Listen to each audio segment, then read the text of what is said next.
ನಮಸ್ಕಾರ. ನಾವು ಇಂದಿನ ವಿಡಿಯೋದಲ್ಲಿ KSOU ಕರ್ನಾಟಕ ಸ್ಟೇಟ್ ಓಪನ್ ಯೂನಿವರ್ಸಿಟಿಯ MBA ಕೋರ್ಸ್ ಅದರಲ್ಲಿ ಫಸ್ಟ್ ಸೆಮಿಸ್ಟರ್ ಪೇಪರ್ 1.5 ಅಂದರೆ ಲೀಗಲ್ ಆಸ್ಪೆಕ್ಟ್ಸ್ ಆಫ್ ಬಿಸ್ನೆಸ್ ಈ ಪೇಪರನ್ನು ಫಸ್ಟ್ ಯೂನಿಟ್ ನೋಡೋಣ. ಮೊದಲನೇದಾಗಿ ಲೀಗಲ್ ಆಸ್ಪೆಕ್ಟ್ಸ್ ಆಫ್ ಬಿಸ್ನೆಸ್ಸಲ್ಲಿ 4 ಬ್ಲಾಕ್ ಇರುತ್ತೆ. ಬ್ಲಾಕ್ 1, 2, 3, 4 ಅಂತ. ಪ್ರತಿಯೊಂದು ಬ್ಲಾಕಲ್ಲೂ 4 ಯೂನಿಟ್ ಇರುತ್ತೆ.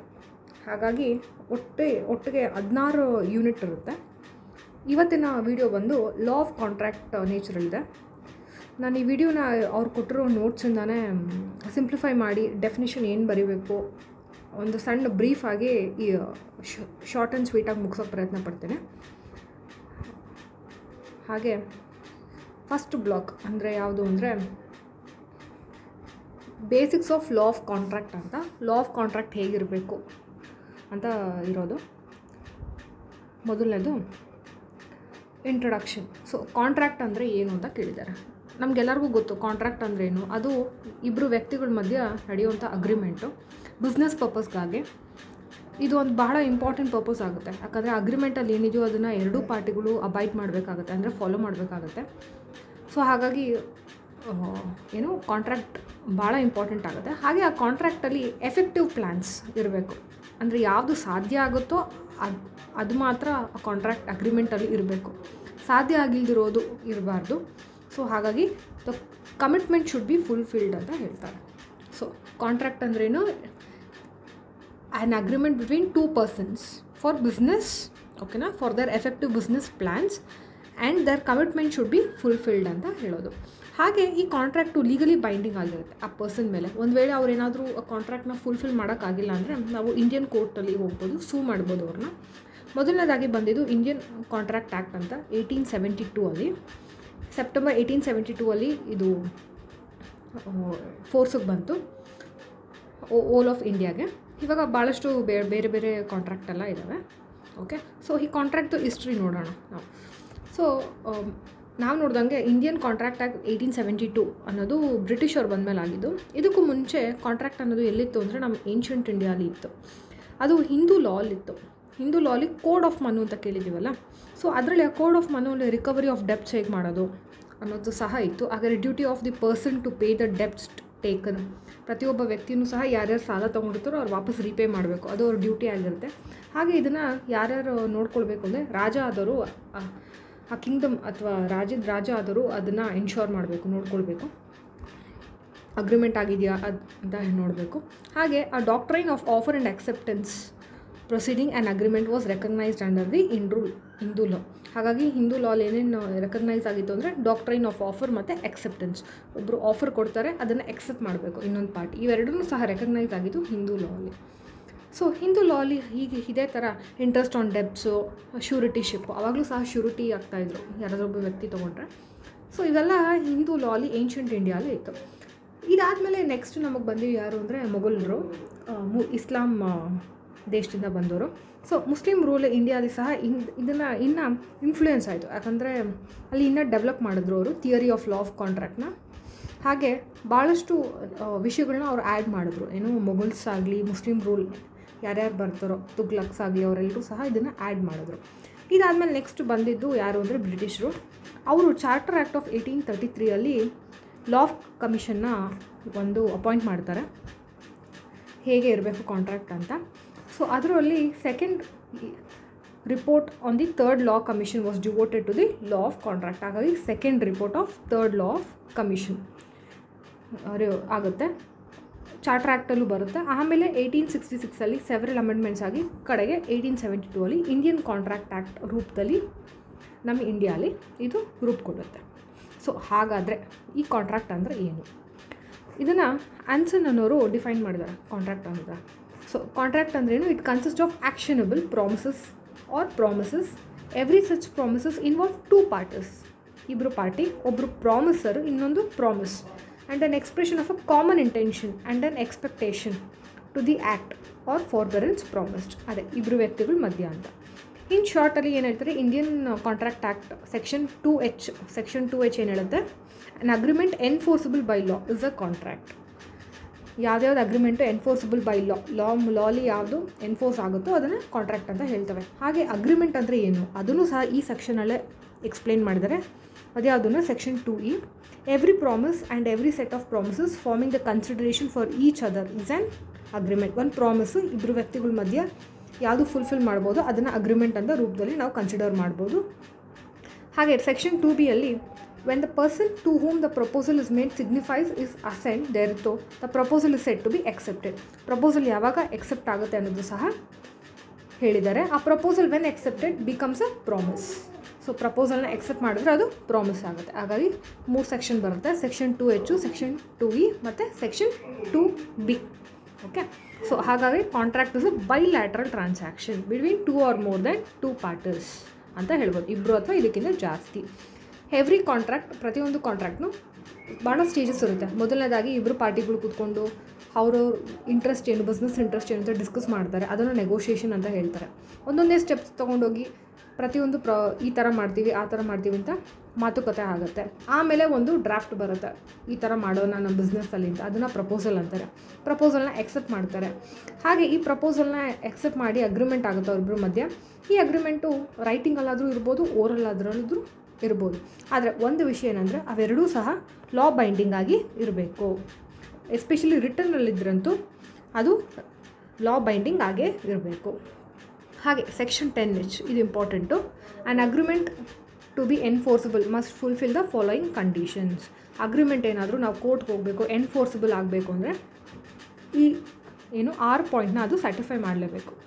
The parties must be competent to contract. ಆ ಪಾರ್ಟೀಸು ಫುಲ್ಫಿಲ್ ಮಾಡೋಷ್ಟು ಕೆಪಾಸಿಟಿ ಇರಬೇಕು ಅಂತ. The agreement must be made by the consent of the parties. ಇಬ್ಬರು ಪಾರ್ಟಿಗೆ ಒಪ್ಕೋಬೇಕು. The agreement must be made for some consideration. ಇಬ್ಬರು ಅಗ್ರಿಮೆಂಟಲ್ಲಿ ಸಮ್ ಕನ್ಸಿಡರೇಷನ್ ಇನ್ ಕೇಸ್ ಆಗಿಲ್ಲ ಅಂದರೆ ಆ ಥರ ಏನಾದ್ರು ಕ್ಲಾಸಸ್ ಇರಬೇಕು. The object of the consideration must be lawful. ಲಾನ ಇದು ಎಕ್ಸೆಪ್ಟ್ ಮಾಡೋಂಗೆ ಇರಬೇಕು.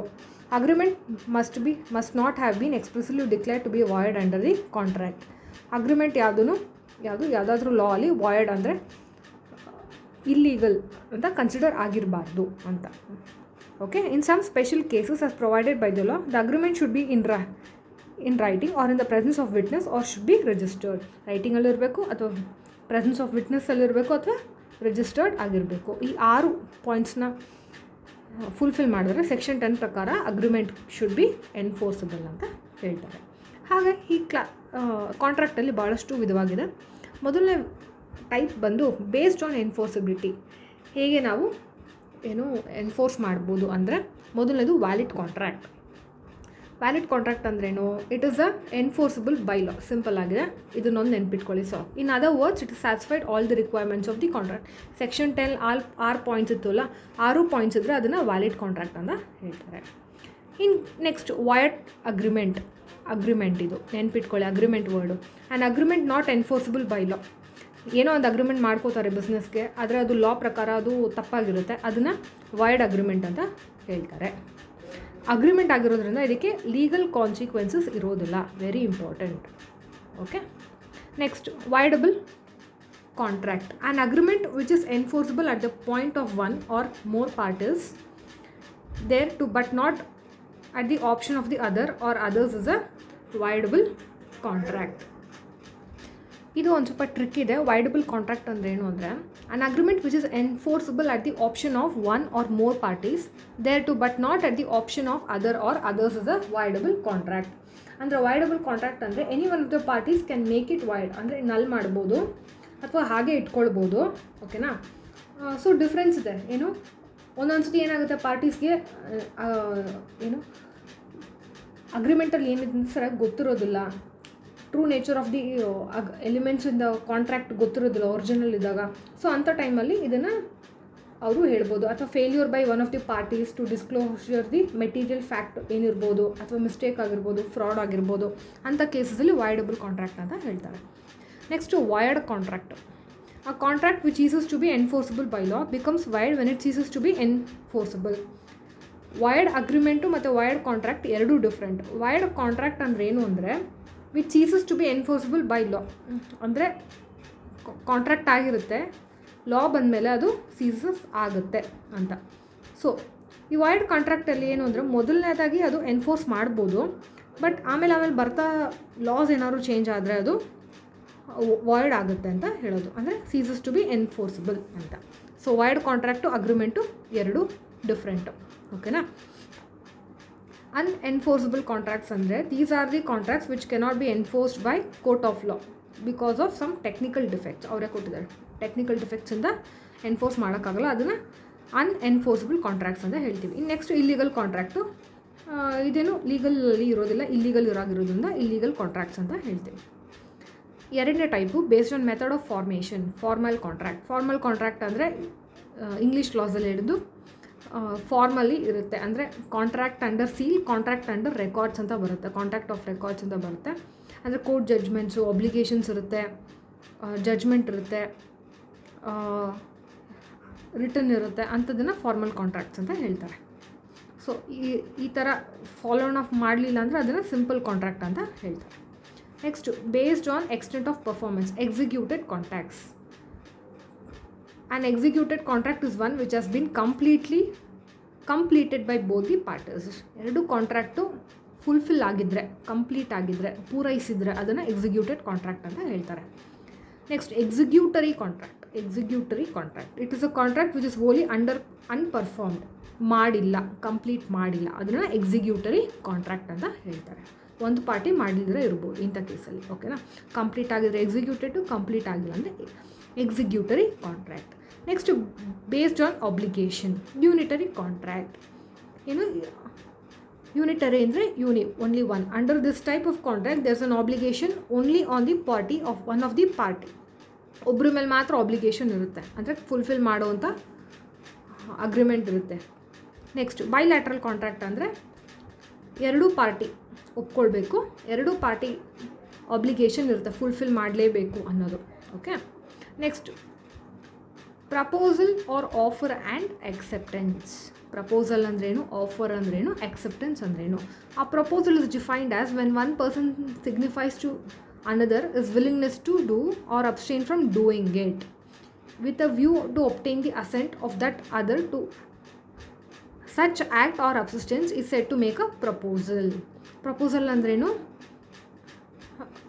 ಒಬ್ಬ ವ್ಯಕ್ತಿ ಇನ್ನೊಬ್ಬ ವ್ಯಕ್ತಿಗೆ ಇನ್ನೊಂದಕ್ಕೆ ಏನು ಈ ಥರ ಮಾಡಿ ಅಥವಾ ಈ ಥರ ಮಾಡಬೇಡಿ ಅಂತ ಒಪ್ಸೋದಕ್ಕೆ ಒಂದು ಆಫರ್ ಮಾಡ್ತಾರೆ. ಈ ಥರ ಮಾಡಿದ್ರೆ ನಾನು ಇದು ಕೊಡ್ತೀನಿ, ಈ ಥರ ಮಾಡಬೇಡಿ ಅನ್ನೋದಕ್ಕೂ ಏನಾದರೂ ಹೇಳ್ತಾರೆ ಅಲ್ವಾ.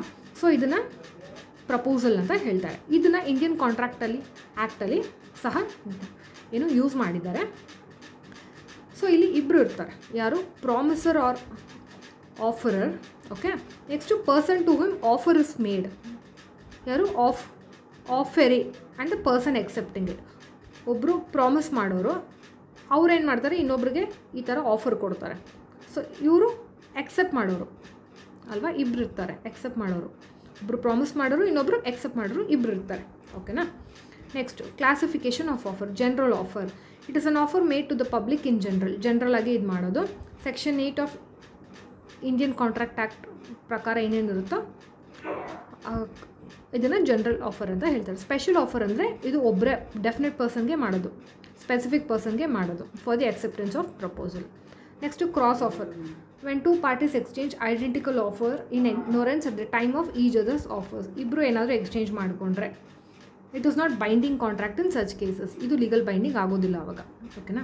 Next counter offer. When the offer offers to qualified acceptance of the offer subject to modifications variation in terms of original offer. Original ಆಫರ್ಗೆ ಏನಾದರೂ ಎಕ್ಸ್ಟ್ರಾ ಆ್ಯಡ್ ಮಾಡಿ ಕೊಟ್ಟರೆ ಅದನ್ನು ಕೌಂಟರ್ ಆಫರ್ ಅಂತ ಹೇಳ್ತಾರೆ. Next standing open or continuing offer. And offer is allowed to remain open for acceptance. Open offer ಕೊಟ್ಟಿರ್ತಾರೆ, ಅವ್ರು ಅದನ್ನು ಆಕ್ಸೆಪ್ಟ್ ಮಾಡೋದಕ್ಕೆ ಬಿಡೋದಕ್ಕೆ ಅದನ್ನು ಟೈಮ್ ತೊಗೋಬೋದು. ಓಕೆನಾ. ಸೊ ಅದನ್ನು standing open or continuing offer ಇನ್ನು ಎಕ್ಸೆಪ್ಟ್ ಮಾಡೋದ್ರಲ್ಲಿ ಇದ್ದಾರೆ ಅಂತ. So what are the essentials of valid offer?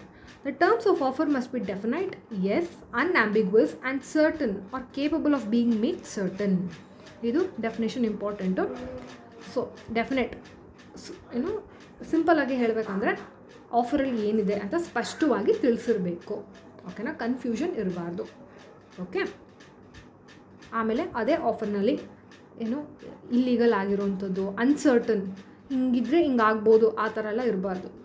Clear ಕಟ್ಟಾಗಿ ಇರಬೇಕು. ಅದನ್ನು ಎಸೆನ್ಷಿಯಲ್ಸ್ ಆಫ್ ವ್ಯಾಲಿಡ್ ಆಫರಲ್ಲಿ ಇರುತ್ತೆ. ಓಕೆನಾ. And offeree must have the knowledge of the offer before he can accepted. ಆಮೇಲೆ ಎಕ್ಸೆಪ್ಟ್ ಮಾಡ್ತಾರೆ ಅಲ್ವಾ, ಅವ್ರು ಎಕ್ಸೆಪ್ಟ್ ಮಾಡ್ಕೊಂಡಾಗ ಆಫರಲ್ಲಿ ಏನೇನಿದೆ, ಆಫರ್ ಲೆಟ್ರ್ ಏನೇನಿದೆ ಅನ್ನೋದು ಪ್ರತಿಯೊಂದು ಅವ್ರಿಗೆ ಗೊತ್ತಿರಬೇಕು. ಫಾರ್ ಎಕ್ಸಾಂಪಲ್, ಅವ್ರಿಗೆ ತಿಂಗಳಲ್ಲಿ ಇಷ್ಟು ದಿನ ರಜಾ ಇದೆ, ಇದೆಯಾ, ಇದೆಯಾ, ಈ ಥರ ಜಾಯ್ನ್ ಆಗೋವಾಗ ಇರುತ್ತೆ ಅಲ್ವಾ. ಸೊ ಅದನ್ನು ನೀಟಾಗಿ ಕಮ್ಯುನಿಕೇಷನ್ ಮಾಡಿರಬೇಕು ಆಫರ್ ಮಾಡ್ಕೊಳ್ಳೋವಾಗ. ಮತ್ತು an offer cannot contain a term the non compliance of which may be assume to the amount to acceptance. Non compliance ಆಗುವಂಥ ಆಫರ್ ಸಹ ಇರಬಾರ್ದು. If a person makes a statement without any intention of creating a binding obligation, this does not amount to an offer. In case ಏನಾದರೂ person ಏನಾದರೂ binding ಏನಾದರೂ obligation ಇದೆ, for example ಎಲ್ಲರೂ ಕೆಲಸಕ್ಕೆ ಹೋಗೋ ನಂಗೆ ಸ್ಯಾಟರ್ಡೇ ಬೇಡ, ಮಂಡೇ ಬೇಡ, ಪ್ರಿಫರೆನ್ಸ್ ಹೇಳ್ತಾರೆ ಅಲ್ವಾ, ಅಥವಾ ಟೈಮಿಂಗ್ ಪ್ರಿಫರೆನ್ಸ್ ಹೇಳ್ತಾರಲ್ಲ, ಆ ಥರ ಎಲ್ಲ ಆದರೆ ಓಕೆ ಪರವಾಗಿಲ್ಲ, ಅವರು ಆಫರ್ ಲೆಟ್ರಲ್ಲೇ ಹೇಳ್ಬೋದು. ಅದನ್ನು mere declaration of intention to offer ಅಂತ ಹೇಳ್ತಾರೆ ಅಷ್ಟೇ. ಓಕೆ. ಸೊ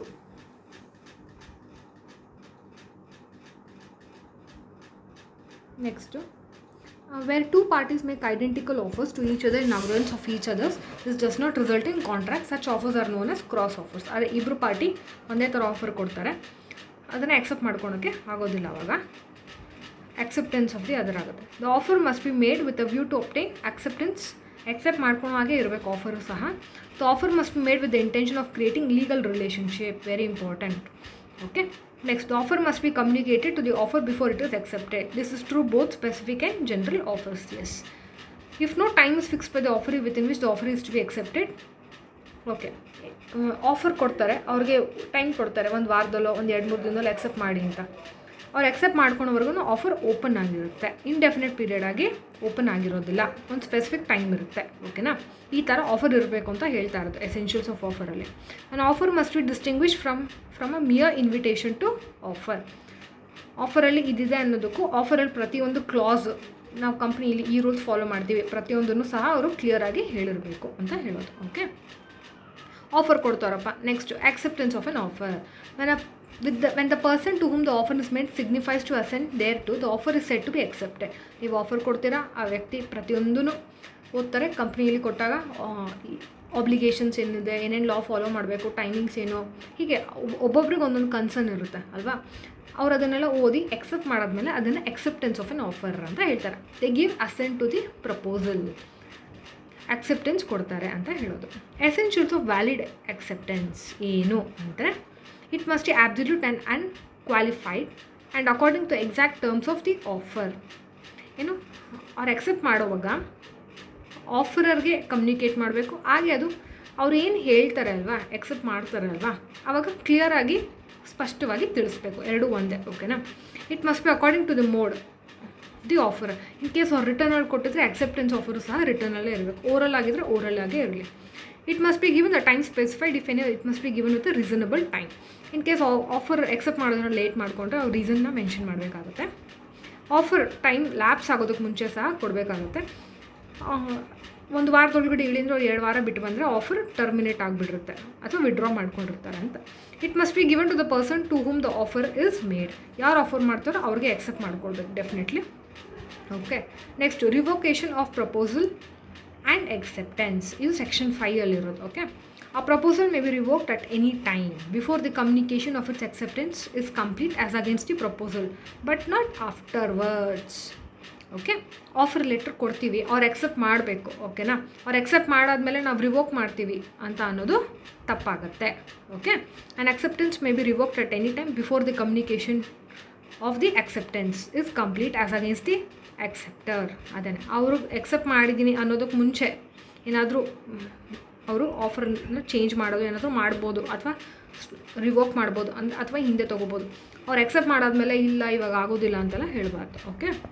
ನೆಕ್ಸ್ಟ್, ಹಾಗಾಗಿ ರಿವೋಕೇಷನ್ ಹೇಗೆ ರಿವೋಕ್ ಮಾಡೋದು ಅಂತ ಅಂದರೆ ಸೆಕ್ಷನ್ 6 ಪ್ರಕಾರ, okay, by the communication of notice ಕೊಡಬೇಕು. By the lapse of time prescribed, lapse ಏನಾದರೂ ಆಗಿದ್ದರೆ ರೀಸನಬಲ್ ಟೈಮ್ ಲ್ಯಾಪ್ಸು, ಮತ್ತು without communication of the acceptance ಸಹ ಅದು ಲ್ಯಾಪ್ಸ್ ಆಗುತ್ತೆ, ತೊಂದರೆ ಇಲ್ಲ. By failure of the acceptor to fulfil a condition precedent to acceptance. In case ಏನಾದ್ರು ಅಕ್ಸೆಪ್ಟ್ ಮಾಡೋರು ಕಂಡೀಷನ್ಗೆ ಎಕ್ಸೆಪ್ಟ್ ಮಾಡ್ಕೊಳಕ್ಕೆ ರೆಡಿ ಇಲ್ಲ ಅಂದರೆ, by the death, in case ಏನಾದ್ರು ವ್ಯಕ್ತಿ ತೀರ್ಕೊಂಡ್ರೆ ಆವಾಗ ಆಗುತ್ತೆ. ಓಕೆನಾ. ಇದು ರಿವೋಕೇಷನ್ ಬಗ್ಗೆ ಆಯಿತು. Next consideration. One of the essential elements of A contract is consideration. Essential element ಏನು ಕಾಂಟ್ರಾಕ್ಟಲ್ಲಿ ಅಂದರೆ ಕನ್ಸಿಡರೇಷನ್. ಹಾಗಾದರೆ ಕನ್ಸಿಡರೇಷನ್ ಅಂದರೆ ಏನು? It means something in return, something in return. It may be either some benefit conferred to one party or some detriment suffered by the other. It may be an act or assistance or promise. Okay na? So section 2D defines consideration as when at the desire of the promissory the promise or any other person has done or abstained from doing or does or abstains from doing or promise to do or abstain from doing something, such act or assistance or promise is called a consideration for the promise. ಈ ಕಂಪ್ನೀಲಿ work ಮಾಡೋ ಆಗಿದ್ದರೆ ಅವ್ರು ಏನಾದರೂ ಹೇಳ್ತಾರೆ ಅಲ್ವಾ, ನಮ್ಮದು ನಾವು ಇಷ್ಟು ಕೊಡ್ತೀವಿ ಅಥವಾ ನಮ್ಗೆ ಪ್ರಿಫರೆನ್ಸ್ ಕೊಡ್ತೀವಿ, ಇಷ್ಟು ಸ್ಯಾಲ್ರಿ ಪ್ಯಾಕೇಜ್ ಮಾಡ್ತೀವಿ, ಇದು ಪ್ರಾಮಿಸರಿ ಆಗುತ್ತೆ. ಸೊ ಇದು ಕನ್ಸಿಡರೇಷನ್, ಏನು ಡಿಸೈರ್ ಆಫ್ ದಿ ಪ್ರಾಮಿಸರಿ ಇರುತ್ತೆ ಅಲ್ವಾ. ಸೊ ಇದನ್ನು ಕನ್ಸಿಡರೇಷನ್ ಅಂತ ಹೇಳ್ತಾರೆ.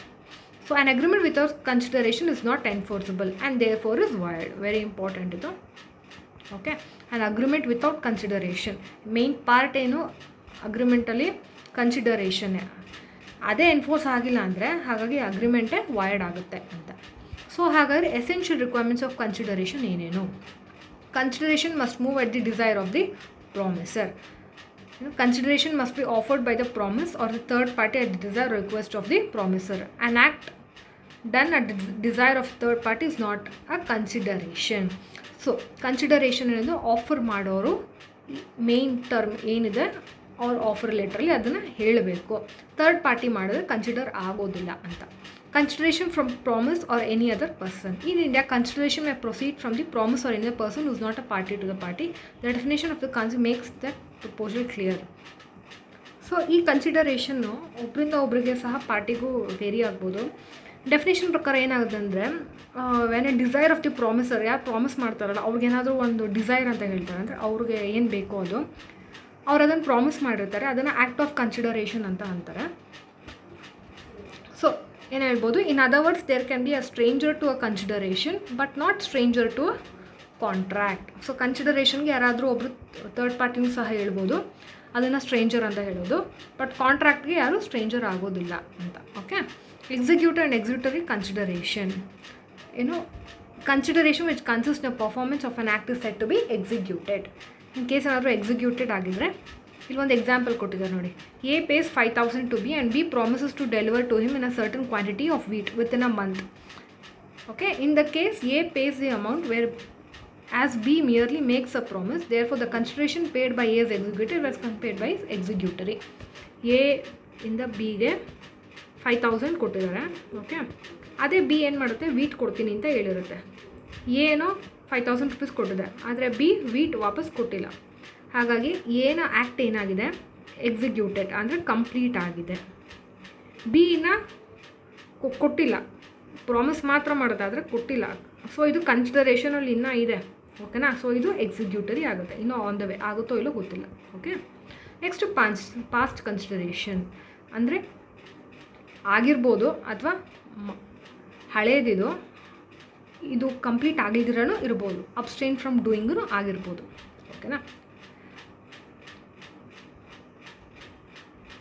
Next adequacy of consideration.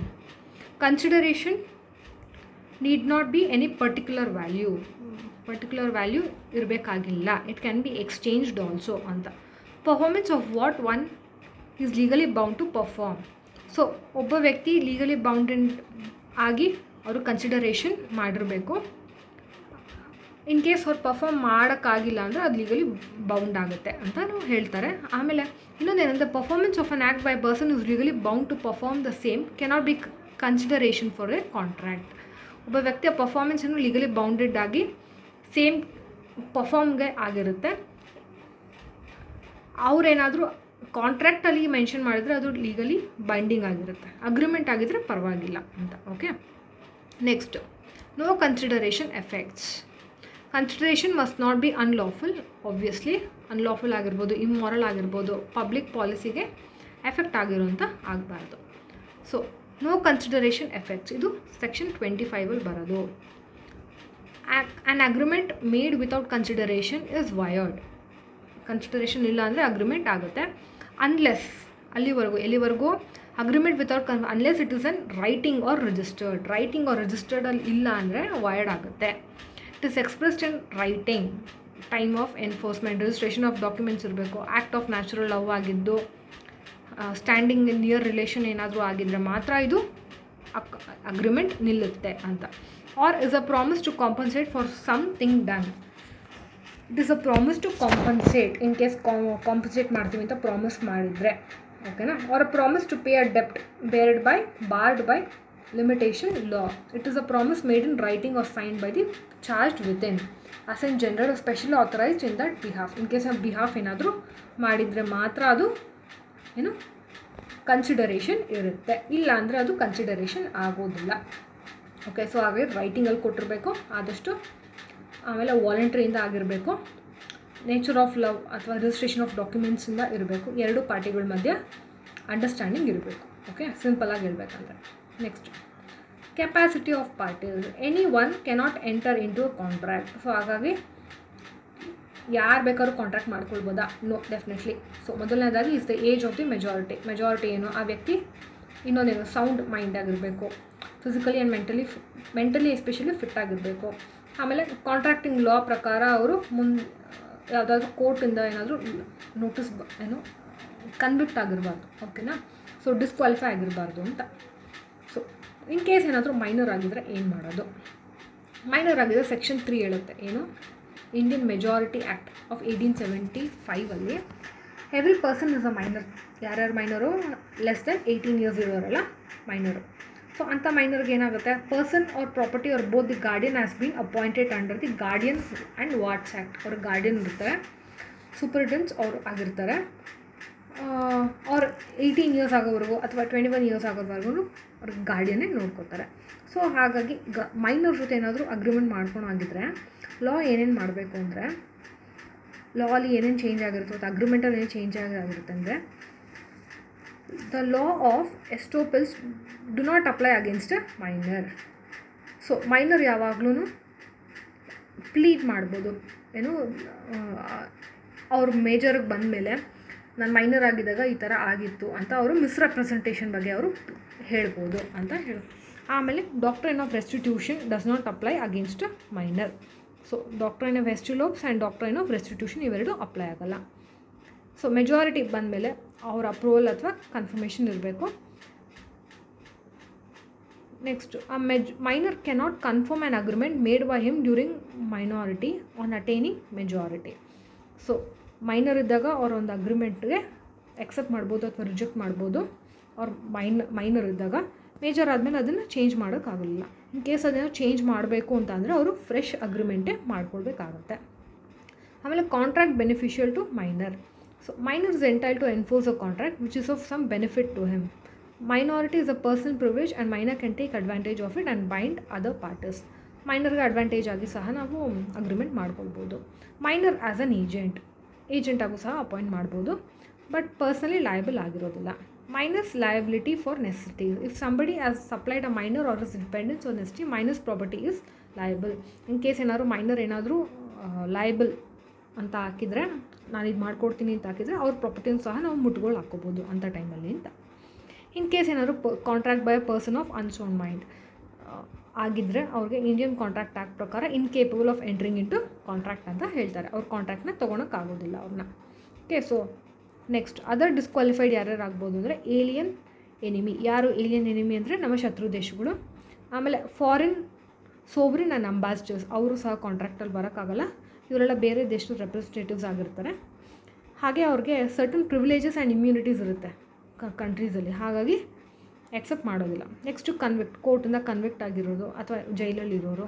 ಆಮೇಲೆ ಇನ್ಸಾಲ್ವೆನ್ಸ್, ಯಾರಾದರೂ ಕಟ್ಟಿಲ್ಲ ದುಡ್ಡು, ಬ್ಯಾಂಕ್ ಹತ್ರ ತೊಗೊಂಡು ವಾಪಸ್ ಕಟ್ಟೋದಿಲ್ಲ ಅಲ್ಲ, ಅವ್ರನ್ನ ಇನ್ಸಾಲ್ವೆನ್ಸ್ ಅಂತ ಹೇಳ್ತಾರೆ. ಅಂಥವ್ರ ಜೊತೆನೂ ಸಹ ಆಗೋದಿಲ್ಲ. Company of statutory borders. Contract entered into by corporate border statutory will be valid only to the extent it is with its memorandum of association. So ಅಸೋಸಿಯೇಷನಲ್ಲಿ ಅವ್ರು ರೆಕಗ್ನೈಸ್ ಆಗಿದ್ದರೆ ಕಂಪ್ನಿ ಮಾತ್ರ ಅಂಥವ್ರ ಜೊತೆಗೆ ನಾವು ಕಾಂಟ್ರಾಕ್ಟ್ ಮಾಡ್ಕೊಳ್ಬೋದು. ಓಕೆ, ಸೊ ಇಷ್ಟು. ಆಮೇಲೆ free consent one of the essential elements of the valid contract ಆಗುತ್ತೆ. ಫ್ರೀ ಕನ್ಸೆಂಟ್ ಇರಬೇಕು, ಒಪ್ಕೊಳ್ಬೇಕು. ಯಾವಾಗ ಅಂದರೆ ಅವ್ರಿಗೆ ಏನು ಒಪ್ಪಿಗೆ ಕೊಡೋದಕ್ಕೆ, ಈ ಅಗ್ರಿಮೆಂಟ್ಗೆ ಒಪ್ಪಿಗೆ ಕೊಡೋದಕ್ಕೆ ಅವ್ರಿಗೆ ಯಾರಿಗೂ ಏನು ಫೋರ್ಸ್ ಮಾಡಬಾರ್ದು, ಏನು ಫ್ರಾಡ್ ಆಗಿರಬಾರ್ದು, ಆಮೇಲೆ ಮಿಸ್ರೆಪ್ರೆಸೆಂಟೇಷನ್ ಆಗಿರ್ಬೋದು, ಮಿಸ್ಟೇಕ್ ಮಾಡ್ಕೊಳ್ಬಾರ್ದು. ಸೊ ಏನು ಕೋರ್ಷನ್ ಅಂದ್ರೇನು committing or threatening to commit. ಆಮೇಲೆ ಅವು ಯಾರು ಕಮಿಟ್ ಮಾಡ್ತಿದ್ರೆ ಏನು ಥ್ರೆಟನ್ ಮಾಡ್ತಿದ್ರೆ ಅವ್ರಿಗೆ ಇಂಡಿಯನ್ ಪೀನಲ್ ಕೋಡ್ ಪ್ರಕಾರ ನಾವು ಅವ್ರಿಗೆ ಶಿಕ್ಷೆ ಕೊಡಿಸ್ಬೋದು. ಓಕೆ. ಆಮೇಲೆ ನೆಕ್ಸ್ಟು ಅನ್ಡ್ಯೂ ಇನ್ಫ್ಲೂಯೆನ್ಸ್, ಏನೋ ಇನ್ಫ್ಲೂಯೆನ್ಸ್ ಮಾಡಿ ಕಾಂಟ್ರಾಕ್ಟ್ ಎಂಟ್ರಿ ಆಗಿ ಅಂತ, ಇದು ಸಿಂಪಲ್ ಆಗಿದೆ. ಓಕೆನಾ. ಆಮೇಲೆ ಫ್ರಾಡ್ ಆಗಿರಬಾರ್ದು. ಓಕೆನಾ. ಅದಾದಮೇಲೆ ಮಿಸ್ರೆಪ್ರೆಸೆಂಟೇಷನ್ ಆಗಿರಬಾರ್ದು. ಓಕೆ. ಫ್ರಾಡ್ ಆ್ಯಂಡ್ ಮಿಸ್ರೆಪ್ರೆಸೆಂಟೇಷನ್ ಆಗಿರ್ಬಾರ್ದು, ಬೈ ಮಿಸ್ಟೇಕಿಂದನೂ ಆಗಿರಬಾರ್ದು. ಓಕೆನಾ. ಸೊ ಇಂಥದ್ದೆಲ್ಲ ಆಗುತ್ತೆ. ಇದು ಭಾಳ ಸಿಂಪಲ್ ಇದೆ, ನೀವು ಓದ್ಕೊಳ್ಬೋದು.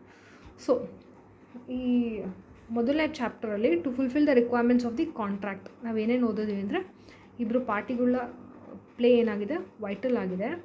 ಹಾಗೆ ಎರಡು ಪಾರ್ಟಿಗಳು ಒಪ್ಕೊಳ್ಬೇಕು, ಅವ್ರಿಗೆ ಏನು ಬಲವಂತ ಇರಬಾರ್ದು ಅಗ್ರಿಮೆಂಟ್ ಮಾಡ್ಕೊಳ್ಳೋವಾಗ. ಸೊ ಇಷ್ಟು ಭಾಳ ಇಂಪಾರ್ಟೆಂಟ್ ಆಗುತ್ತೆ. ಓಕೆ. ನೆಕ್ಸ್ಟು ಕೀವರ್ಡ್ಸಲ್ಲಿ 8 ಇದೆ. ಓಕೆನಾ. ಸೊ ಇದು 2 ಮಾರ್ಕ್ಸ್ ಕ್ವೆಶನ್ಸ್ ಆಗಿ ಸಹ ಕೇಳ್ಬೋದು. ಓಕೆ. ಸೊ ಪ್ರತಿಯೊಂದಕ್ಕೂ ಏನು ವ್ಯಾಲಿಡ್ ಕಾಂಟ್ರಾಕ್ಟ್ ಅಂದ್ರೇನು, ಅದರಲ್ಲಿ ಎಷ್ಟು ಟೈಪ್ಸ್ ಇದೆ, ಒಂದು 2 ಲೈನೇ ನೋಡಿಕೊಂಡ್ರೆ ಸಾಕಾಗುತ್ತೆ. ನಿಮ್ಮ ಓನ್ ವರ್ಡ್ಸಲ್ಲೇ ಬರಿಬೋದು, ಎಕ್ಸಾಕ್ಟ್ ವರ್ಡ್ಸೇ ಬರಿಬೇಕು ಅಂತೇನಿಲ್ಲ. ಓಕೆ. ಇದು ಯೂನಿಟ್ 1 ಆಯಿತು. ಓಕೆ. ಸೊ ಇನ್ನು ನೆಕ್ಸ್ಟು ಯೂನಿಟ್ 2 ಮಾಡಿ ಅಂತ ಅಂದರೆ ಯೂನಿಟ್ 2 ಮಾಡ್ತೀನಿ. ದಯವಿಟ್ಟು ನಿಮ್ಮ ಥಾಟ್ಸ್ನ ಅಥವಾ ಏನು ಈ ವಿಡಿಯೋ ಬಗ್ಗೆ ಕಂಟಿನ್ಯೂ ಮಾಡೋದಾ ಬೇಡವಾ ಅನ್ನೋದನ್ನು ನೀವು ಕಮೆಂಟ್ ಸೆಕ್ಷನಲ್ಲಿ ಹೇಳಿ. ಓಕೆನಾ. ಸೊ ಇಷ್ಟು basics of law of contract ಆಗುತ್ತೆ. ಓಕೆನಾ. Thank you. Please like, share and subscribe. ಓಕೆನಾ.